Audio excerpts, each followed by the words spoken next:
यहाँ पे हम कॉपी कमांड को यूज़ करके उसकी डेमो देखेंगे एज ए नॉर्मल यूज़र। तो अब हम डेमो पे जाते हैं। हम अब जो मशीन चल रही है उस पर हम नॉर्मल यूज़र की तरह लॉगिन कर लेते हैं। मेरे केस में जो विपिन यूज़र है उसकी तरह लॉगिन कर लेता हूँ। अब हमने पहले भी डिस्कस किया था, कोई भी कमांड की प्रैक्टिस करनी है तो पहले हमारे पास क्या होना चाहिए, डाटा होना चाहिए। तो हम कुछ डाटे को, फाइल्स एंड डायरेक्टरीज को क्रिएट कर देते हैं। हम टच कमांड करके मैं क्रिएट कर रहा हूँ के नाम की कुछ फाइल्स क्रिएट करना चाहते हैं।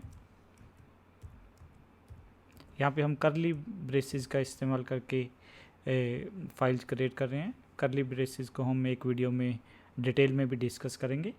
तो ये क्या करेगा, आपकी K1, K2, K3 फाइल को क्रिएट कर देगा। अब हम कुछ डायरेक्टरी भी क्रिएट करना चाहते हैं। टेस्ट,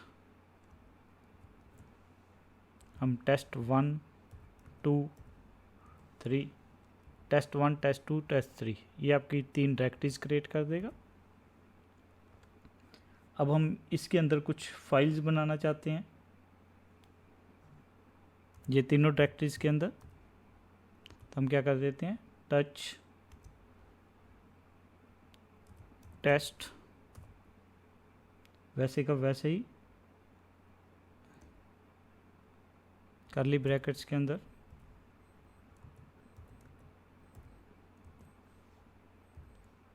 उसके अंदर हम हर एक डायरेक्टरी के अंदर 2 फाइल्स क्रिएट करना चाहते हैं, F1 और F2। ये करली ब्रेसेस को यूज़ करके फ़ाइल बनाने का एक बहुत आसान और एफिशिएंट तरीका है। तो हम अब किस कमांड से चेक करें, हमारे पास एक बहुत बढ़िया कमांड होती है ट्री कमांड। तो ट्री कमांड से आपको क्या कर देता होता है, पूरा स्ट्रक्चर दिखा देता है कि जो हमारा स्ट्रक्चर क्रिएट हो गया कि नहीं। हमने 3 फाइल्स बनाई थी वो भी नज़र आ रही हैं, टेस्ट 1, टेस्ट 2, टेस्ट 3 डायरेक्टरी भी नज़र आ रही है। उसके अंदर हर एक टेस्ट 1 के अंदर F1, F2 फाइल है, टेस्ट 2 के अंदर भी F1, F2 है। अब हमारे पास एक कुछ फाइल्स होगी, अब हम उस पर ऑपरेशंस परफॉर्म करेंगे। तो ऑपरेशन कौन कौन से हम इसके ऊपर सबसे पहले चेक करते हैं कि फिर मैं इसको ls कमांड से भी दिखा देता हूँ। अब हम सबसे पहले देखते हैं कॉपी। हम K1 फाइल को कॉपी कर रहे हैं, किस डायरेक्टरी के अंदर कॉपी करना चाहते हैं, हम टेस्ट 1 डायरेक्टरी के अंदर। तो अपने डायरेक्टरी को रिप्रेजेंट करने के लिए पीछे ये वाला स्लैश लगा देना है। उससे क्या है कि हमें यह पता लग जाता है कि हमने डायरेक्टरी के अंदर कॉपी करना है। तो हम देखते हैं कि वो कॉपी हो गया कि नहीं। तो ये ज़्यादातर इसने मैसेज नहीं दिया, तो ये हमने सिंपल कॉपी कमांड को यूज़ करके देखा है। अब हम कई बारी क्या करना चाहते हैं, इंटरेक्टिव मोड के अंदर। तो आपने क्या लगा देना है साथ में आई मीन इंटरेक्टिव। अब हमारे पास टेस्ट 1 जो फोल्डर है उसके अंदर पहले भी फाइल है, अगर हम आई नहीं लगाएंगे तो वो उसको ओवरराइट कर देगा। तब कॉपी -i K1 किस डायरेक्टरी के अंदर कॉपी करना चाहते हैं, टेस्ट 1 के अंदर।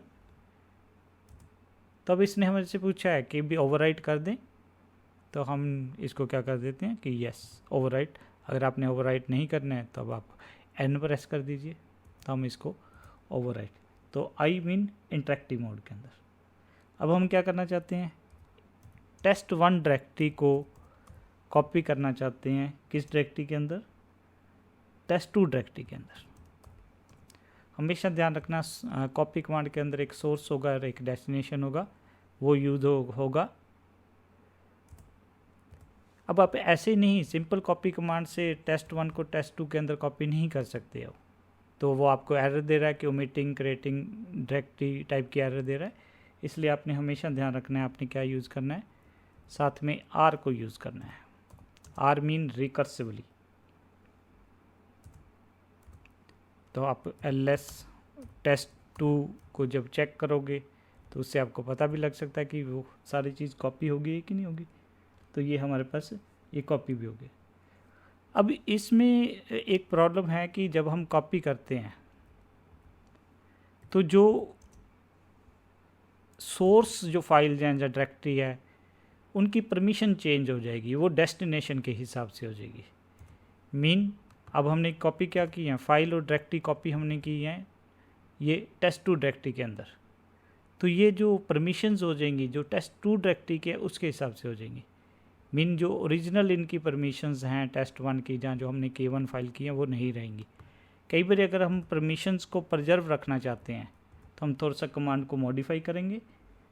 आप उसको कैसे मॉडिफाई करोगे, आपने कमांड वही यूज़ करनी है और साथ में आपने क्या लगा देना है, पी लगा देना है रिकर्सिवली। फिर हम कह रहे हैं पी प्रिजर्व करें, तो अब जो सोर्स डायरेक्टरी वाली परमिशन होंगी वही रहेंगी।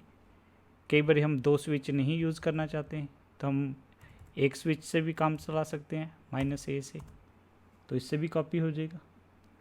जब कई बार अब हमें ये कोई प्रोग्रेस वगैरह नहीं दिखा रहा है कि कितनी फाइलें कॉपी होगी या नहीं होगी, तो हमारे पास एक वी ऑप्शन होता है जिसमें वो क्या दिखाता है आपको कि साथ साथ दिखाता रहता है कितनी कॉपी होगी कि नहीं होगी। जब बहुत बड़ी आप डायरेक्टरी वगैरह जिसमें बहुत सारी फाइल्स हैं तो कई बार ये हमें इससे पता लगता रहता है कि कौन सी फाइल अब करंटली कॉपी हो रही है कि नहीं है। तो ये हमने देखा है कि जो नॉर्मल यूज़र की तरह हमने क्या करना है, कॉपी कमांड को कैसे यूज़ करना है। अगले लेक्चर में हम अगली वीडियो में देखेंगे कि एज ए रूट यूज़र हमने कैसे काम करना है।